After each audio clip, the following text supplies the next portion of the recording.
Érico, conta pra gente como é que você se tornou um especialista em tradução de HQs. Qual foi o caminho? Quando eu tinha 10 anos, caiu na minha mão um gibi do Homem-Aranha em inglês. E eu nunca tinha tido uma aula de inglês na vida, mas se eu conseguisse decifrar aquele gibi do Homem-Aranha, eu ia saber o futuro, porque os gibis que chegavam aqui traduzidos em português chegavam com anos de atraso. Então eu peguei um dicionário, meus pais, um dicionário grandão, né, e coloquei do lado, assim, sentei numa mesa e fui vendo de palavra em palavra o que estava escrito naquele gibi do Homem-Aranha em inglês. Naquela época, crianças, a gente não tinha inglês no colégio desde jardim de infância, né, como meus filhos têm hoje. Eu realmente só fui ter aula de inglês mais tarde.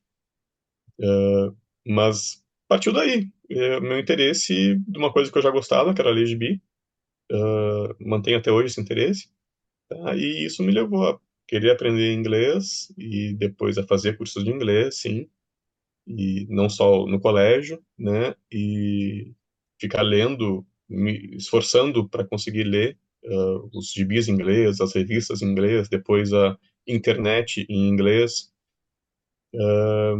e aos poucos ir aprendendo, virando jornalista, né? E assim, meu trabalho como jornalista me levou a contato com as editoras, jornalista cultural e cobrindo justamente a área de quadrinhos. E esse contato com as editoras levou a convites para sugerir material e sugerir material com eu acoplado como tradutor, né? Fazer testes de tradução, claro, antes de chegar nesse ponto, mas esses testes deram certo e estou traduzindo quadrinhos há 15 anos e logo em seguida que eu comecei a traduzir quadrinhos, comecei a traduzir também outras coisas, de prosa, livros infantis e de tudo, né? Então estou traduzindo há 15 anos. Esses dias eu estava num evento e perguntaram também isso, né? E falando nos interesses, né, que nos levam a nossas profissões ou, sei lá, um hobby que seja. Tem gente que gosta de música e por isso aprende inglês, tem gente que gosta de literatura e por isso aprende inglês, tem gente que gosta de, sei lá, quer viajar pelo mundo, por isso aprende inglês.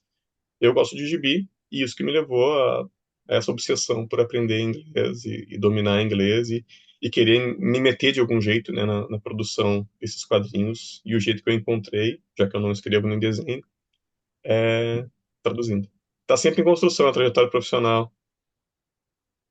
E eu acho que eu tenho que, como várias coisas na vida, acho que 90% da minha vida eu tenho que agradecer muito a meus pais, mas nesse caso específico, por eles eram professores universitários e muito cedo, tipo, meados dos anos 90, eles tinham acesso à internet em casa, por causa da universidade. Então eu comecei a usar a internet bastante cedo, né?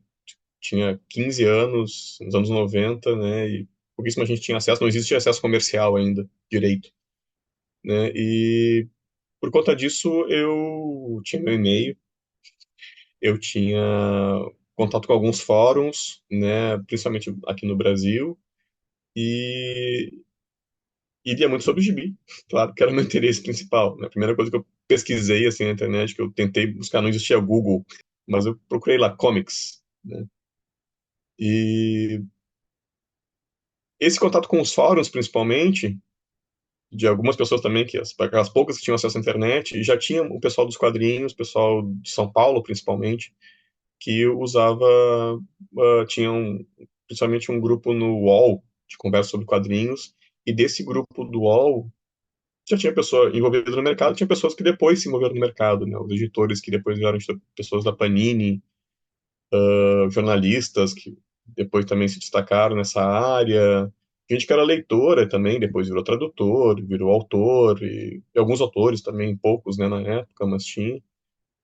E era muita gente de São Paulo e eu morava, ainda moro, aqui no interior do Rio Grande do Sul, bem no cantinho do país, mas justamente porque eu tinha acesso à internet, eu conseguia falar com essas pessoas, né, e de certa forma ter um nome entre essas pessoas, aparecer entre essas pessoas, né? Esse contato com as pessoas me levou a um convite para trabalhar como jornalista, quando eu estava indo no meio da faculdade de jornalismo.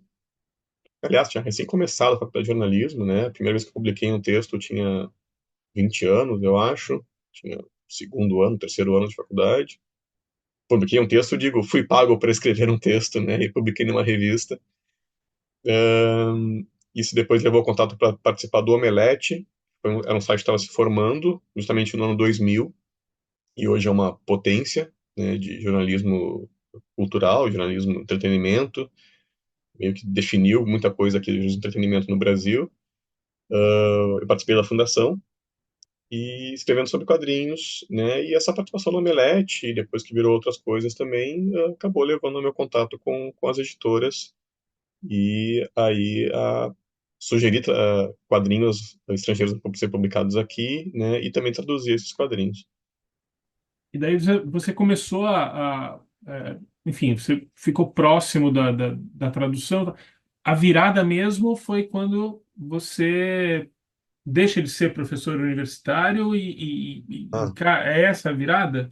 Ou não? Tem É tem antes, essa questão. é justamente levar concomitantemente essas duas. Exatamente. Eu cortei toda essa parte que aconteceu em paralelo, né? Que eu me formei na graduação, depois eu fiz o mestrado, depois eu comecei a dar aula como professor de publicidade, de jornalismo. Eu fui morar numa cidade no interior de Santa Catarina, né, para justamente contratado por universidade privada. Mas tudo isso aconteceu em paralelo a esses trabalhos como Omelete, a essa carreira, né, à distância, de freela, de jornalista, como jornalista, e depois a carreira de tradutor, né? Mas tudo isso enquanto eu era acadêmico, né, mestrando, professor.